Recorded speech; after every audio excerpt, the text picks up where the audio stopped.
Para mim é um grande privilégio poder estar aqui e adorar nessa manhã com os nossos irmãos e irmãs em Cristo Jesus. Essa igreja é muito especial para mim, não apenas porque você está aqui com a sua família, pastor Marco Faria, mas também por outros colegas que temos aqui, o pastor César, o Werner Hanelt e a Ingrid e a Daisy, que trabalharam no Centro White juntos, trabalhamos nos idos tempos, e temos também os primos Dênio e Fábio, e o nosso chefe da Mardi e meu, que nós trabalhamos no Instituto de Pesquisa Bíblica, também o Elias Brasil, frequenta e é ancião dessa igreja. E você especialmente também. E você está no lugar certo. Se você veio essa manhã aqui, você está no lugar certo. Não porque eu estou aqui com vocês, mas porque a igreja é o lugar onde você está. Há uma tendência hoje de pessoas não valorizarem muito a igreja. E até saiu publicado um livro no ano de 2007, traduzido ao português em 2011, com o título Eles gostam de Jesus, mas não da igreja. Como pode que alguém pode gostar de Jesus e não do seu corpo, ou seja, da igreja que é o corpo de Cristo? E se você der uma olhada no texto de Atos capítulo 20, verso 28, ali tem uma expressão muito importante em relação com a igreja. E diz: atentai por vós e por todo o rebanho sobre o qual o Espírito Santo vos constituiu bispos, para pastoreardes a quem? A igreja de Deus, a qual ele comprou com o seu próprio sangue. Ora, se na Bíblia a igreja é definida como sendo a igreja de Deus, comprada com o seu próprio sangue, como posso eu dizer que a igreja é irrelevante ou não é importante? Em realidade, ela é algo muito precioso aos olhos de Deus, a menina dos olhos de Deus até. Então, nós não podemos ser indiferentes. Agora, nós vamos considerar um pouco, refletir um pouquinho hoje sobre a igreja no tempo do fim. Ao longo dos anos, ao longo dos séculos, a igreja sempre sofreu ataques de todas as formas possíveis.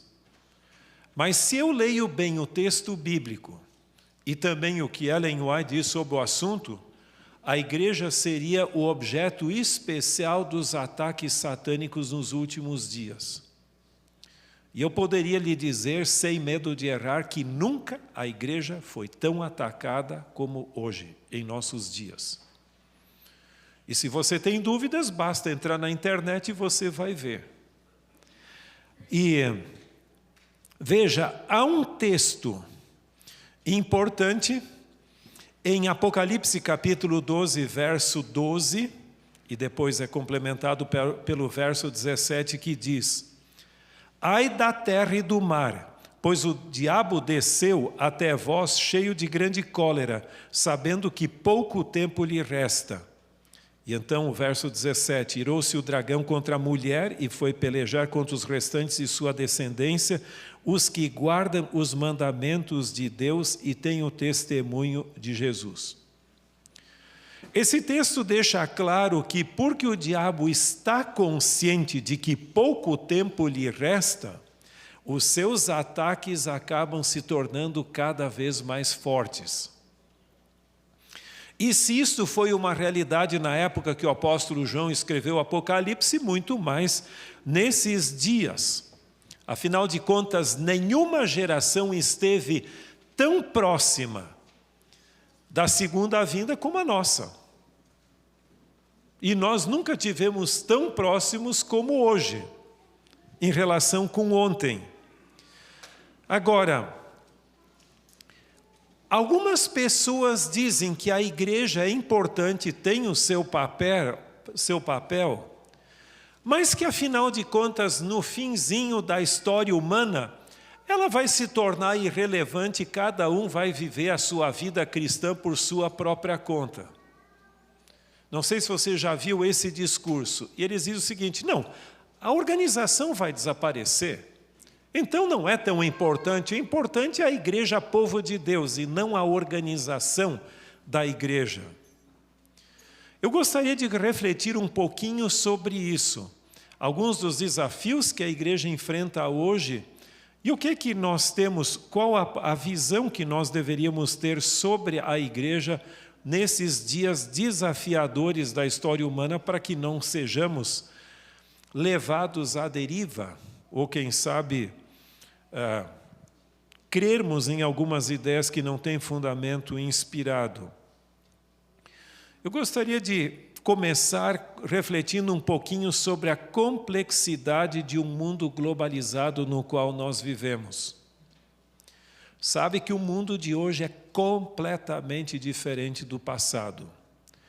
Você pode escrever a história da igreja até a internet e após a internet. Após a pandemia, antes da pandemia e após a pandemia. Por quê? Bom, por algumas razões muito simples. Veja uma coisa, se você estudar detidamente o livro do Apocalipse, mais especificamente os capítulos 13 e 14, você vai ver que temos evidências de que houve uma globalização que preparou a primeira vinda de Cristo. E se você lê o Desejar de Todas as Nações, no início é falado sobre isso. Você lembra que os reis magos, os magos, não eram judeus, mas eles eram de povos, eles eram estudantes das profecias. Então houve aquilo que se chama de messianismo preparando a primeira vinda de Cristo. O mundo daquela época era dominado, o mundo conhecido, pelo menos dominado pelo Império Romano. O grego era a língua da cultura e das comunicações. Isso facilitou, até alguns dizem que todos os caminhos conduziam a Roma, mas o mundo estava globalizado naquela época. E se você abrir a Bíblia no livro do Apocalipse, capítulo 13 e 14, você vai ver que uma globalização precederia a segunda vinda de Cristo. No capítulo 13, você tem a globalização do erro. Você lembra os textos, nós não vamos ler, que diz ali, para que todos, grandes e pequenos, para que ninguém, você vê esses termos absolutos sendo usados ali. E por sua vez, no capítulo 14, você tem a globalização da verdade. O evangelho eterno sendo pregado a quem? A todo mundo, a toda a criatura, toda a nação, tribo, língua e povo. Então, assim como você teria a globalização do erro, você tem a globalização da verdade. Mas nós somos admoestados também que nos últimos dias soprariam todo o vento de falsas doutrinas. Então, seriam dias tremendamente desafiadores. No passado, as dificuldades eram geograficamente restritas e sucessivas. Hoje, assim como a verdade, o erro é globalizado. Não tem mais limite. Vamos supor que eu decidisse vir aqui para a igreja para pregar uma heresia aqui. Eu bateria na porta de uma casa que tem aqui perto e eu diria, olha pastor, eu vim aqui pregar heresia na sua igreja. Lógico, eu não diria assim, eu diria, olha pastor, sabe, eu tenho uma nova luz que eu tenho que apresentar para você, a sua igreja precisa dessa mensagem e tal. E eu tentaria convencer. Hoje eu não preciso mais, nem peço licença, eu simplesmente vou no YouTube, coloco ali um canal e propago, e muita gente vai ouvir isso por onde quer que for. Então nós vivemos num mundo completamente diferente, e mais do que isso, sabe que a pandemia deixou uma exposição muito grande e uma dependência das mídias sociais e de tudo que você imagina que nós não tínhamos antes. Lógico que era conhecida a internet e tudo isso, mas nunca houve essa exposição tão demorada, porque até a igreja se frequentava em casa, né? Eu lembro que a gente assistia o culto, normalmente da Andrews até, do pastor Dwight Nelson, que a gente sempre gostou muito dele, e outros mais, a gente assistia aqui também, mas assim é o mundo. Isso gerou uma dependência que hoje, muito da religião de pessoas não está mais vinculado ao que acontece aqui, mas o que está na internet. E como eu já mencionei aqui, vocês conhecem essas imagens ali que são tão familiares. Agora, deixa-me só esclarecer um ponto. Se você ler o texto bíblico, você vai ver que no Jardim do Éden, a tentação era geograficamente delimitada ao quê? A árvore da ciência, do bem e do mal. Então a pessoa teria que ir lá para ser tentada, e ali isso foi o que tentou Eva. Hoje, nesse aparelho que eu estou segurando aqui, eu tenho um grande menu para minha salvação. Eu gosto de um site que é Bible Gateway. Você tem ali muitas traduções da Bíblia em diferentes línguas. Mas eu tenho aqui dentro desse aparelho tudo o que eu preciso para minha apostasia pessoal também. E se eu quiser viver uma vida imoral, eu tenho muitas opções aqui dentro também. Tanto é que grande parte da internet é comandada pela pornografia. E muitas pessoas, hoje a tentação não está geograficamente limitada a uma árvore, mas está no meu bolso. E quando eu estou sozinho com isso, ninguém sabe o que eu estou fazendo. Eu creio que muitas pessoas alcançarão a salvação graças a isso, e até o nosso filho, William, ele coordena o evangelismo digital da Novo Tempo. É incrível o que tem acontecido em termos de propagação do evangelho, não só em língua portuguesa, mas eles estão expandindo em várias outras línguas, até incluindo o árabe. Agora, ao mesmo tempo, eu acho que muitas pessoas perderão a salvação porque não conseguem controlar esse aparelho ali. A tentação está muito fácil, é muito persuasiva e atrativa. Então, a igreja hoje está sendo bombardeada de uma forma muito séria. Além disso, tem uma coisa que se chama teoria crítica. Eu não sei se você já ouviu falar nisso, que é também chamado de o marxismo cultural, onde praticamente tudo se critica. Todas as instituições são criticadas, todas as formas de autoridade ou de governo, tudo é criticado. Sem tomar um partido político numa direção ou outra. E esse espírito crítico, em grande parte semeado pelo que se chama marxismo cultural e o Instituto de Frankfurt, a Escola de Frankfurt e outros mais, das ciências sociais, isso tem atingido a igreja também. Se critica os líderes da igreja, se critica a estrutura, se critica o pastor, se critica o professor da escola sabatina, tudo é criticado. Eu costumo dizer, quem sabe eu esteja equivocado, mas dificilmente a fé e o espírito crítico caminham juntos. Eu não consegui ainda conciliar isso. Mas esse é o mundo no qual nós, como igreja e como cristãos adventistas, existimos. E mais do que isto, O individualismo hoje tem levado muitas pessoas a se tornarem os grandes heróis, os salvadores da pátria. Lembra de uma coisa? Gutenberg fez com que cada indivíduo se tornasse um leitor, com a invenção da imprensa, no final do 15º século. Por sua vez, até tinha uma propaganda, a Xerox, fez com que cada um pudesse se tornar um publicador. Você simplesmente tira fotocópias e pronto. A internet fez com que cada um se tornasse um autor. Até as pessoas mais desqualificadas hoje escrevem e publicam e falam como se fossem grandes autoridades no assunto e não têm critério. Estudos têm demonstrado que quem chega primeiro, ainda que esteja equivocado, tende a ficar com a pessoa.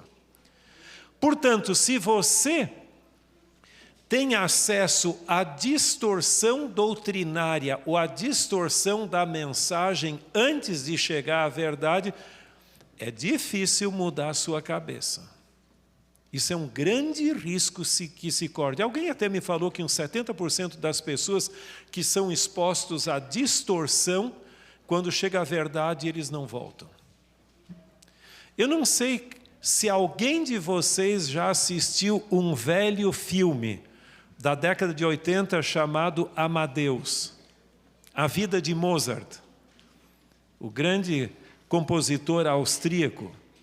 Eu gosto muito daquele filme pela trilha sonora. Não sou ligado em filmes, mas eu acho interessante. Mas naquele filme, Salieri, o compositor italiano, ele é colocado como sendo um safado, que até planejou a morte de Mozart, o seu rival, encomendou o Requiem que ele compusesse para que o Salieri pudesse, no funeral de Mozart, apresentar aquela obra como sendo de sua autoria. Você sabe que aquilo não é assim? Que aquilo tem distorções, mas uma vez que você se expôs àquilo, você não consegue mais eliminar da sua mente a visão de Salieri safado. Esse é o mundo no qual nós estamos vivendo, e muitos hoje, com o seu orgulho pessoal, se consideram um moderno Martim Lutero. Assim como Martim Lutero reformou a igreja da sua época, estou eu aqui para reformar. Cuidado, se a causa for a autoridade da palavra de Deus, como Lutero advogava, está justificado. Mas não com causas especulativas como muitos o fazem hoje.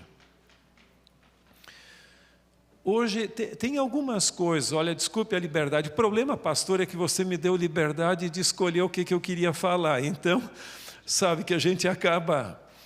Mas eu creio que um grande problema que nós estamos enfrentando hoje, e você pode discordar de mim, não há problema, você tem liberdade, é que a ética de Mateus 18 não é mais levada em consideração. Sabe que como igreja, Jesus deu instruções bem claras. Se teu irmão pecar contra ti, vai e fala. O que diz o texto bíblico? Diz alguma coisa que você lembra? O que diz? Vocês sabem que existe um livro chamado Bíblia? O que diz ali? Vai e fala com ele. Se ele te ouvir, perfeito. Mas se ele não te ouvir, leva outra pessoa junto. 2 ou 3. Se não te ouvir, o que faça? Diga à igreja, e ali termina. Então, problemas internos, segundo a ética de Cristo, deveriam ficar dentro da igreja. Mas hoje não. Se eu não gosto de fulano de tal, eu ponho na internet para que todo mundo, filisteus, saduceus, jebuseus, todo mundo possa ficar sabendo. Você percebe que hoje a ética é completamente diferente? E tudo que as pessoas querem realmente é visualização. Em nome da visualização do seu site, eu entro na maior polêmica possível. Parece que se esqueceu das orientações que Cristo deu como igreja. Agora, o apóstolo Paulo fala também que nos últimos dias sobreviriam tempos muito difíceis. Fala 2 Timóteo capítulo 3 e o verso 1. Mas eu gostaria de chamar a atenção para 2 Timóteo 4, mais especificamente os versos 3 e 4.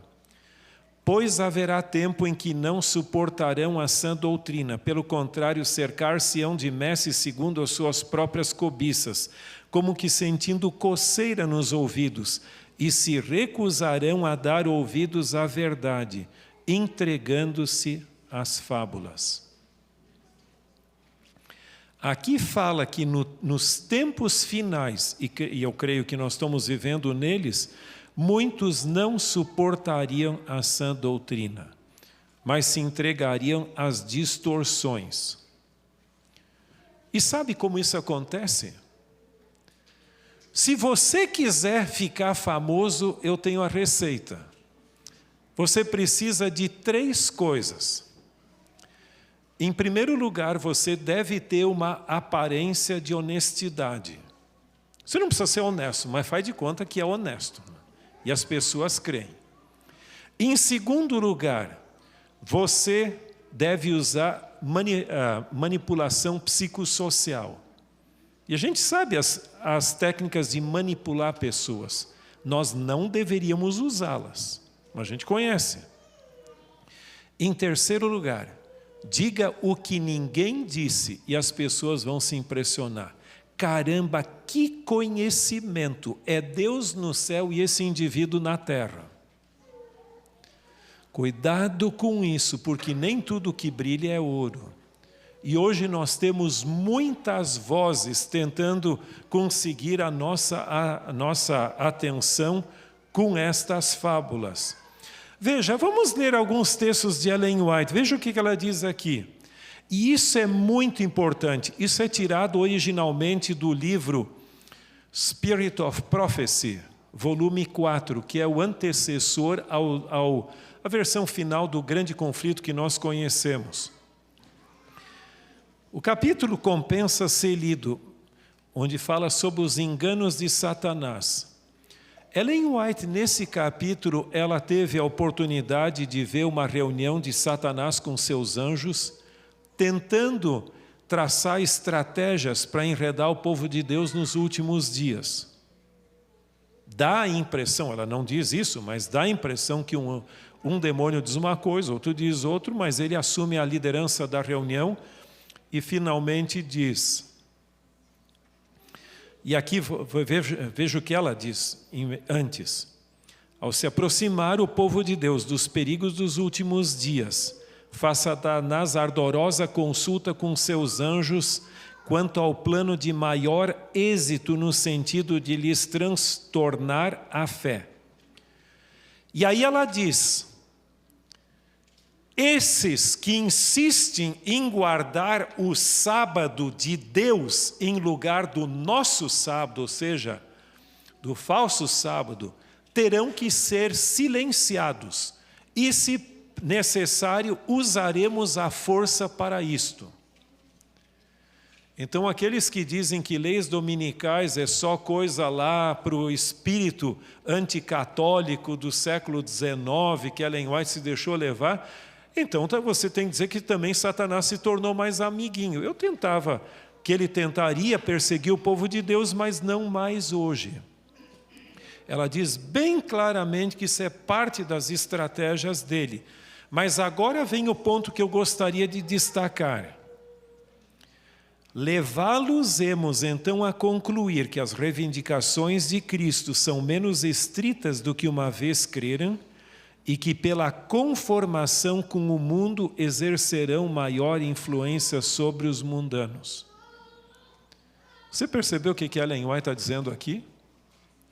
Que no momento mais crucial da história humana, onde a nossa intencionalidade e a nossa convicção deveriam ser mais sólidas e mais inamovíveis, ele vai dizer, não, eu vou levar o povo a crer que não precisa tomar a sério esse negócio, que aquilo era bom para aquela época. Hoje, Jesus me ama e não sai disso.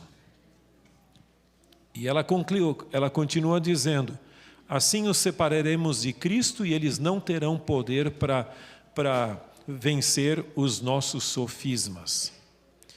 Eu tentei ilustrar esse pensamento ali.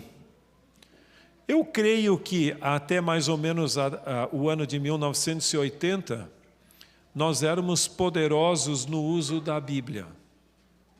Eu lembro quando eu era menino, lá no Sul, na nossa igreja no interior de São Lourenço do Sul,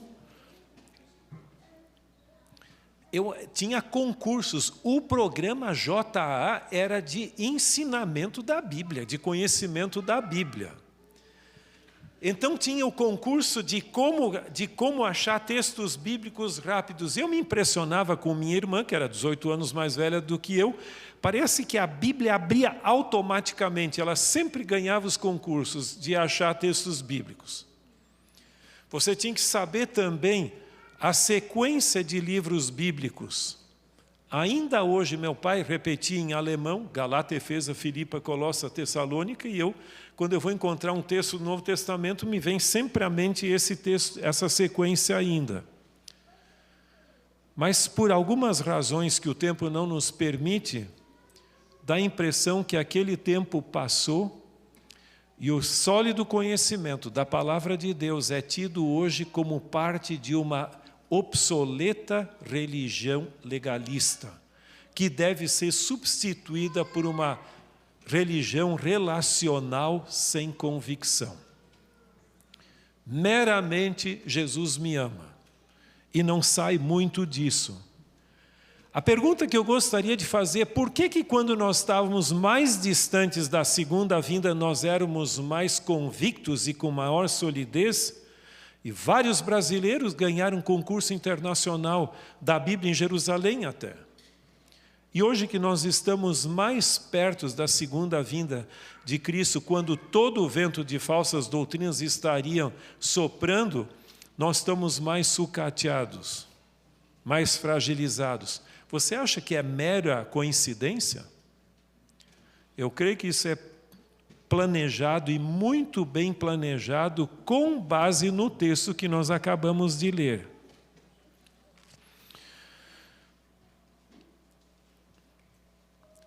Agora tem duas declarações de Ellen White que eu gostaria de chamar a sua atenção.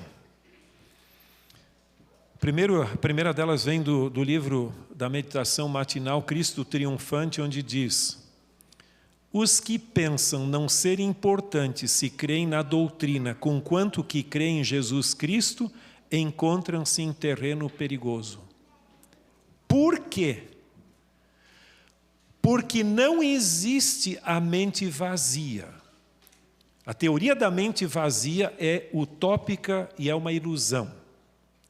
Se você não enche, você não tem como ficar um momento sem pensar. Faça um teste com você agora. Fique sem pensar. Não existe. O nosso cérebro não funciona assim. Se você não pensa em coisa boa, você pensa em coisa má. Se você não tem uma convicção da verdade, você vai estar vulnerável ao erro. Uma outra declaração de Ellen White, que eu também creio que é muito importante, não é a oposição do mundo que devemos temer, e sim os elementos que trabalham entre nós que têm prejudicado a mensagem. Por quê? Porque os inimigos externos nos unem, os inimigos internos nos dividem. Sabe que em grande parte a política externa dos Estados Unidos, ela A política americana normalmente precisa de inimigos externos. Há estudos sobre isso. A Inglaterra, a Alemanha, na Guerra Fria, a União Soviética, etc. O terrorismo e assim por diante. Isso acaba unindo. Mas quando o problema está dentro, isso nos divide. Como igreja é a mesma coisa. Agora, tem uma coisa que eu gostaria de chamar a sua atenção um pouco mais detidamente, que é um ponto. Vivendo num mundo no qual, como igreja e como cristãos, nós estamos expostos a tudo que é de bom e tudo que é ruim, se você quiser dar uma contribuição para você mesmo e para a igreja, eu creio que você deveria adotar o princípio da seletividade do conhecimento. Veja o que o salmista, que Davi diz aqui: não porei coisa injusta diante dos meus olhos, aborreço o proceder dos que se desviam, nada disso se me pegará.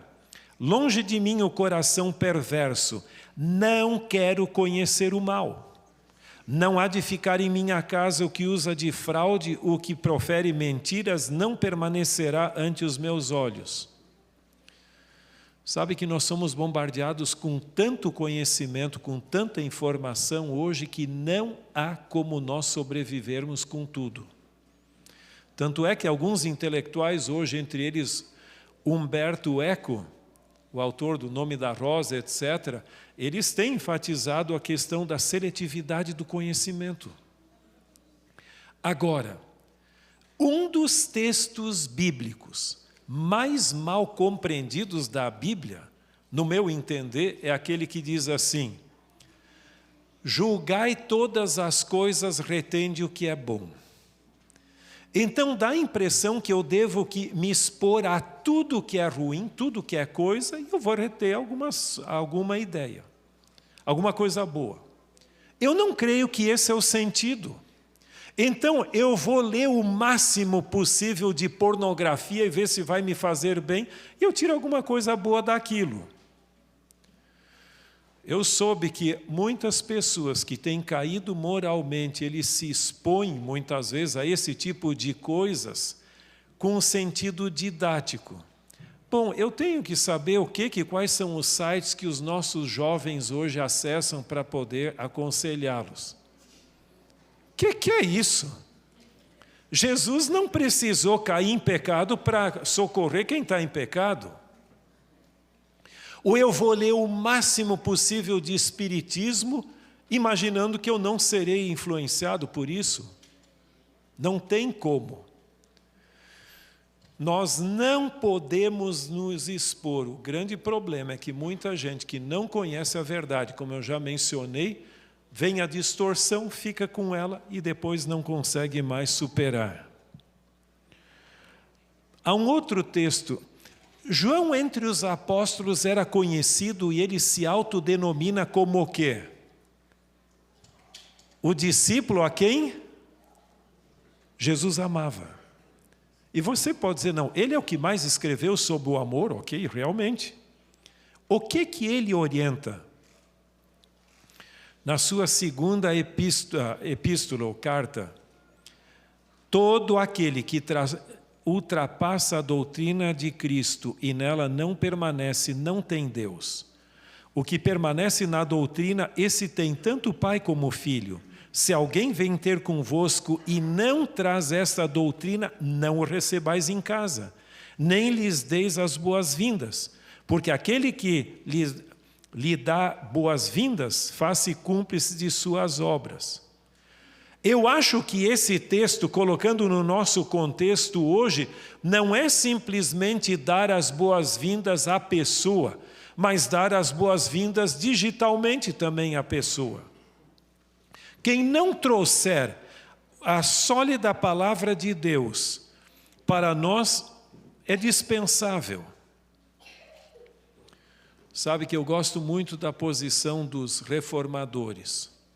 Eles diziam uma coisa: um sacerdote ou pastor não é digno de respeito e de consideração em função de sua ordenação ou do ofício que exerce, mas de sua lealdade à palavra.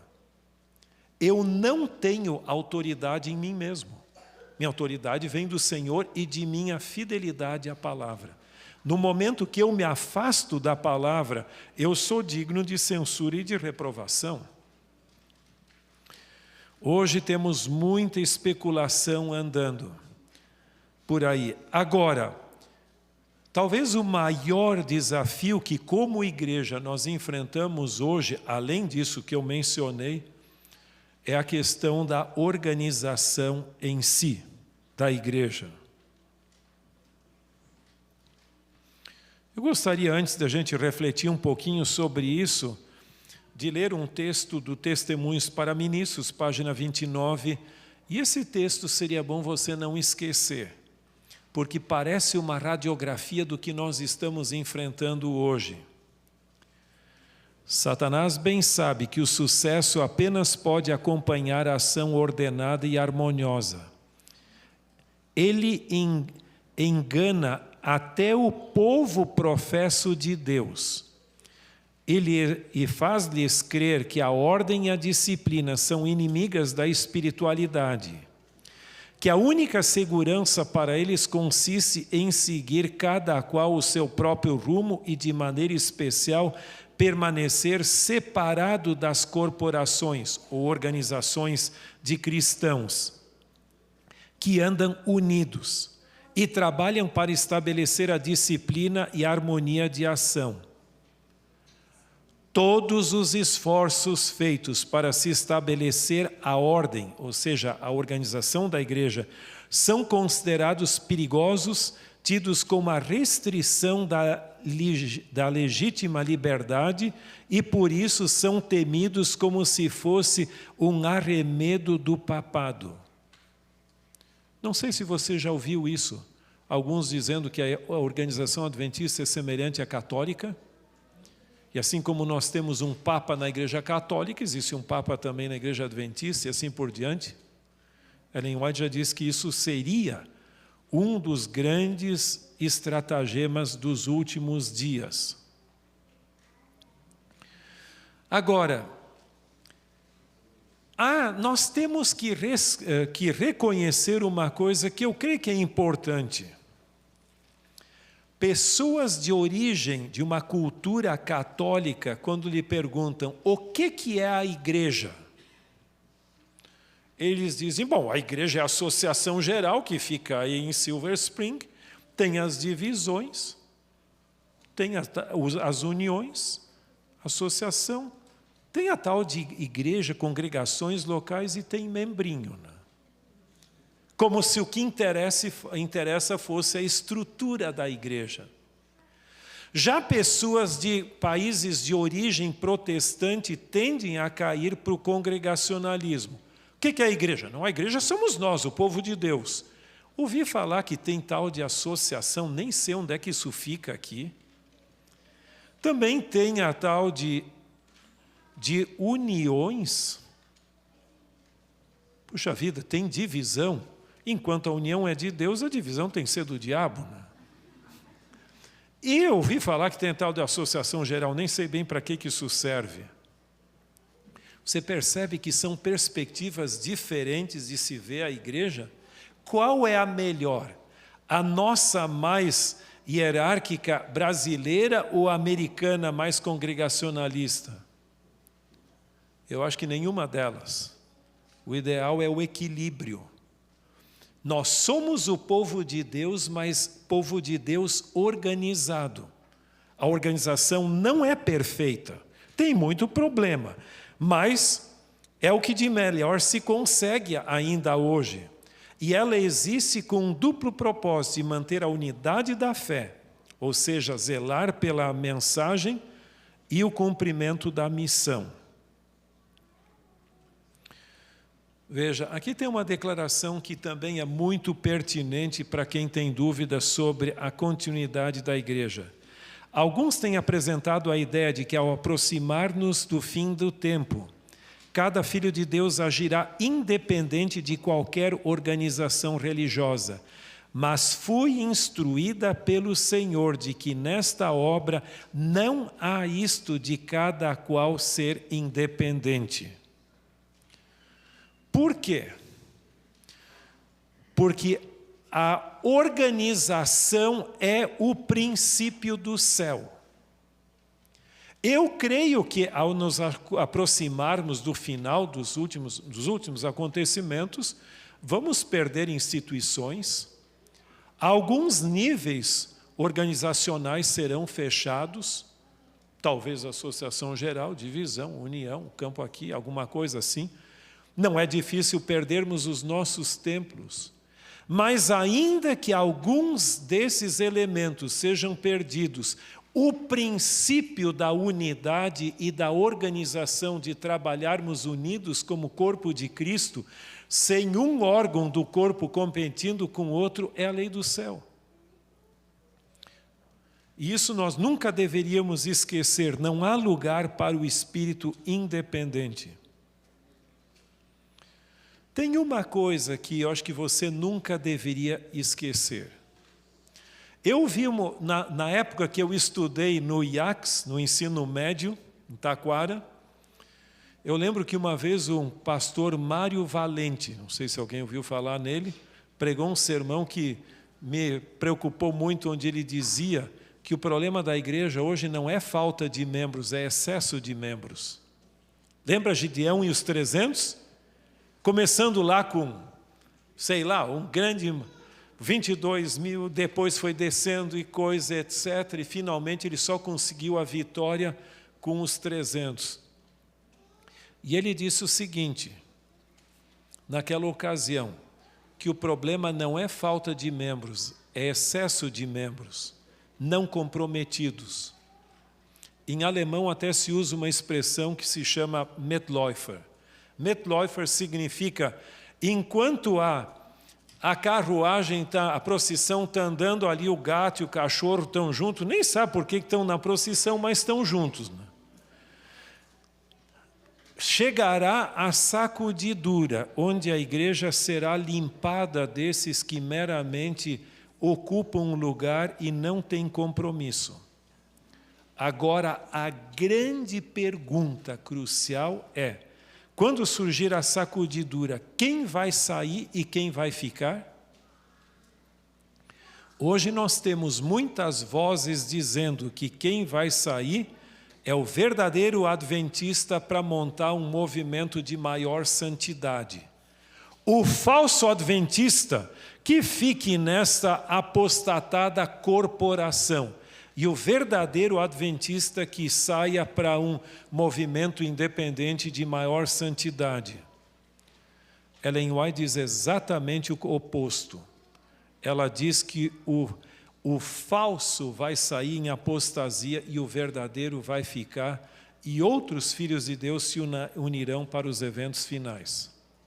Isso é o conceito de sacudidura hoje, que Ellen White deixa bem claro que vai acontecer. Agora, eu gostaria, antes de concluirmos, refletir um pouco como podemos preparar nossa igreja aqui, a capital, Brazilian Temple, para enfrentar os eventos finais da história humana. Quando eu falo aqui, porque nós estamos aqui, mas eu me refiro a todas as igrejas nossas ali. Interessante que Ellen White tem algumas coisas que ela menciona. Entre elas, ela diz o seguinte, e eu acho que eu estou quase que chovendo no molhado, ela diz, deve haver menos pregação e mais ensino. Há pessoas que desejam uma luz mais definida do que o que recebe ouvindo os sermões. Podemos ter os sermões, com certeza. Mas chegou o momento no qual nós deveríamos ser solidificados no conhecimento da palavra de Deus. Porque, em realidade, nos últimos acontecimentos, quando eu tiver que dar testemunho da minha fé, não vai ser assim, Alberto Tim, o que aconteceu quando você era menino? Você teve uma queda lá, aconteceu um acidente com você? Não vai ter isso ali, lógico, as ilustrações ajudam a compreender a mensagem. Por que você crê nisso? Por que você crê naquilo? Nós seremos chamados a dar testemunho da palavra de Deus. E Ellen White diz que o Espírito Santo vai nos lembrar. Não diz que agora ele vai reverter a ignorância minha que eu negligenciei durante toda a minha vida. Então, se nós cremos que o mundo está chegando ao fim e que os dias são solenes, eu acho que nada mais importante do que nós nos solidificarmos na palavra de Deus. E isso é o que deve acontecer aqui na igreja e em todas as nossas igrejas ao redor do mundo. Mas teologia e conhecimento de doutrinas é só para o pastor Marco Faria, etc. Não é isso. Todos os adventistas devem ser conhecedores da mensagem adventista. Veja o que Ellen White diz. A causa de Deus, ou seja, a igreja necessita de homens de intelecto, homens que pensem, homens bem versados nas escrituras, para enfrentar a avolumante onda de oposição que já existia nos dias dela, mas hoje muito mais no mundo da internet. E que se tornem gigantes na compreensão das doutrinas bíblicas e das lições práticas de Cristo. Que diferença uma comunidade onde isso é tomado a sério. Essa comunidade nunca será tentada por esses ventos de falsas doutrinas que andam soprando aí. Mas mais do que isto, e aqui vem um ponto, se você esquecer tudo que eu falei, não esqueça essas duas citações que nós vamos ler agora. Muitos parecem pensar que a decadência da igreja, o crescente amor aos prazeres, resultam da falta de trabalho pastoral. Verdadeiramente, a igreja deve ser provida de guias e pastores fiéis. Isso não é o problema aqui. Mas os pastores podem fazer seu trabalho com fidelidade e bem feito, e ainda isso pouco adiantará se os pais negligenciarem sua obra. É devido à falta de cristianismo no lar que há falta de poder na igreja. A menos que os pais assumam seu trabalho como devem, será difícil levar a juventude a sentir o seu dever. Que declaração poderosa! E deixa eu só mencionar uma mais. Cada família é uma igreja sobre a qual presidem os pais. Deve ser a primeira consideração desses trabalhar para a salvação dos seus filhos. Quando o pai e a mãe, como sacerdotes e professores da família, assumem sua inteira posição ao lado de Cristo, exerce-á no lar boa influência. Essa influência santificada será sentida na igreja e reconhecida por todo crente. Devido à grande falta de piedade e santificação no lar, a obra de Deus é grandemente impedida. Nenhum homem pode levar para a igreja uma influência que não exerce na vida doméstica e em suas relações comerciais. Eu acho que esses textos falam por si mesmo. Nós podemos dar murro em ponta de faca aqui na igreja, mas isso de pouco proveito terá se a influência da religião não for exercida dentro de casa. Eu posso dizer uma coisa aqui, se eu estou na igreja e exerço alguma influência, é graças à família que eu tive.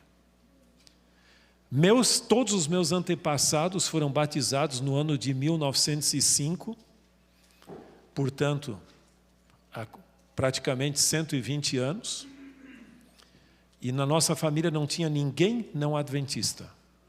Todos eram adventistas, mas a religião em casa era tomada a sério. Eu não sabia ler minha mãe, sábados à tarde, lia o ano bíblico dos juvenis comigo. E não se criticava a igreja ou essas coisas como hoje. Se buscava mais soluções do que problemas. Identificar problemas qualquer consegue, mas trazer soluções é outra coisa.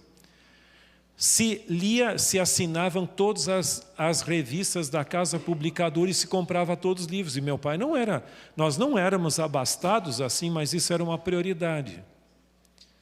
Que diferença! Eu aprendi a criar amor por estudos bíblicos e por isso, porque meu pai tinha escola sabatina filial no sábado à tarde e a gente ia junto. Meu pai fazia para os adultos, minha mãe para as crianças. Sabe que a casa é o lugar onde se ensina os fundamentos da fé. Hoje se fala muito de discipulado, mas a base do discipulado, segundo Ellen White, é dentro de casa. Os cultos e tudo mais.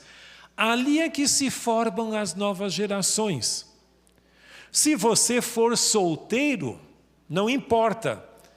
O seu lar é você e o seu anjo da guarda, quem sabe.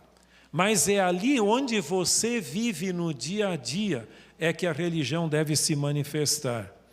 Eu acho que você deveria fazer algum plano que pudesse ajudar nessa direção.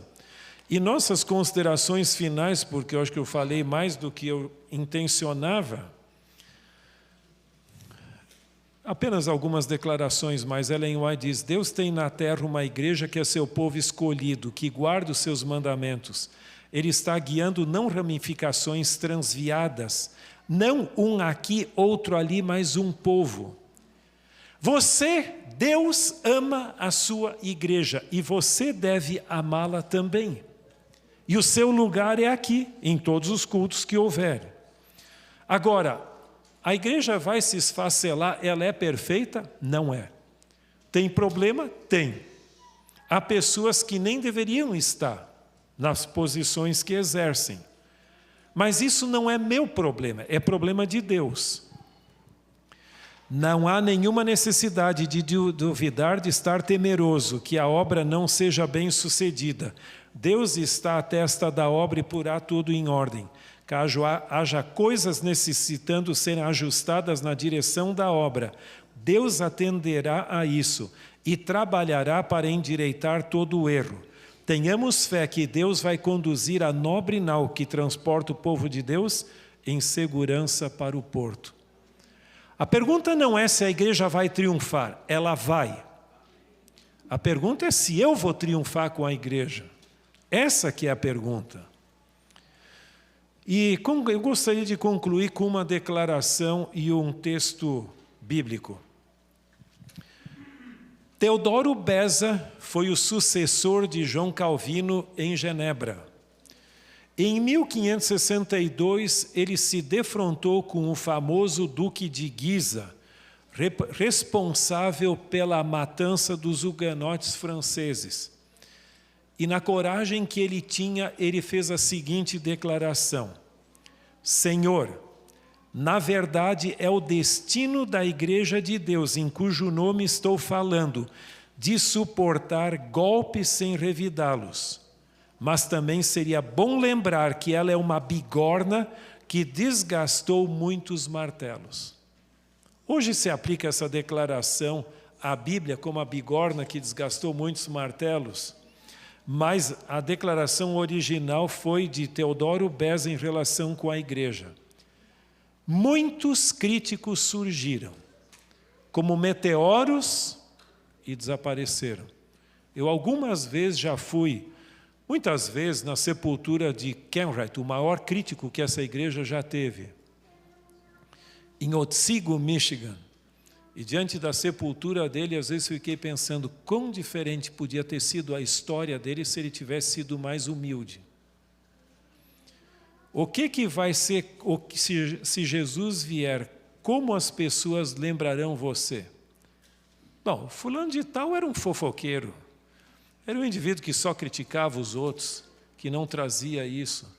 Nós temos de críticos, nós temos suficientes. O que nós precisamos hoje de pessoas que tragam soluções concretas para os desafios que nós estamos enfrentando. e que ajudem a consolidar a igreja como povo de Deus e fortalecê-la para os dias finais da história humana.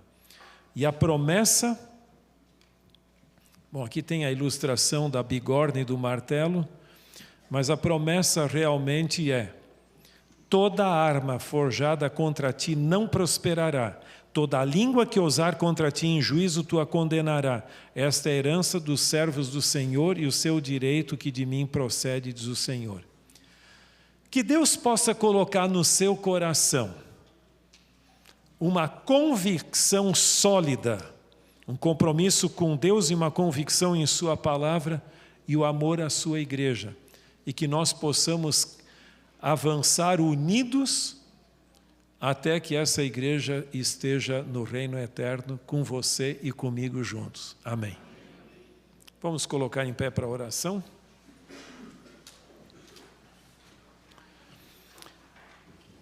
Querido Pai que estás nos céus, nós agradecemos pelos ensinos de Tua Palavra, pela salvação em Cristo Jesus. E nesse momento eu gostaria de colocar essa congregação em Tuas mãos.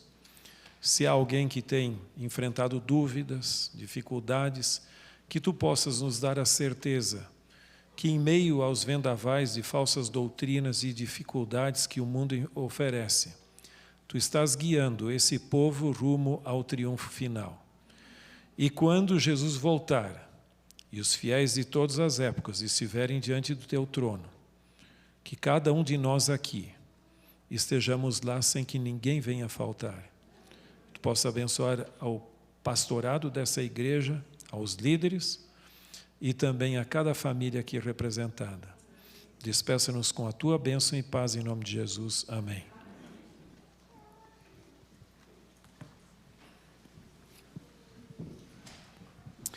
Muito obrigado, pastor Tim. Lembrando a você que nesta manhã nós temos aqui na nossa igreja, além desse banquete espiritual, um almoço nos esperando no Fellowship Hall. Você é convidado a participar conosco. Então todos aqueles que estão aqui nesta manhã estão convidados após a saída a descer aqui no Fellowship Hall e juntos termos um delicioso almoço. Que Deus te abençoe, um feliz sábado.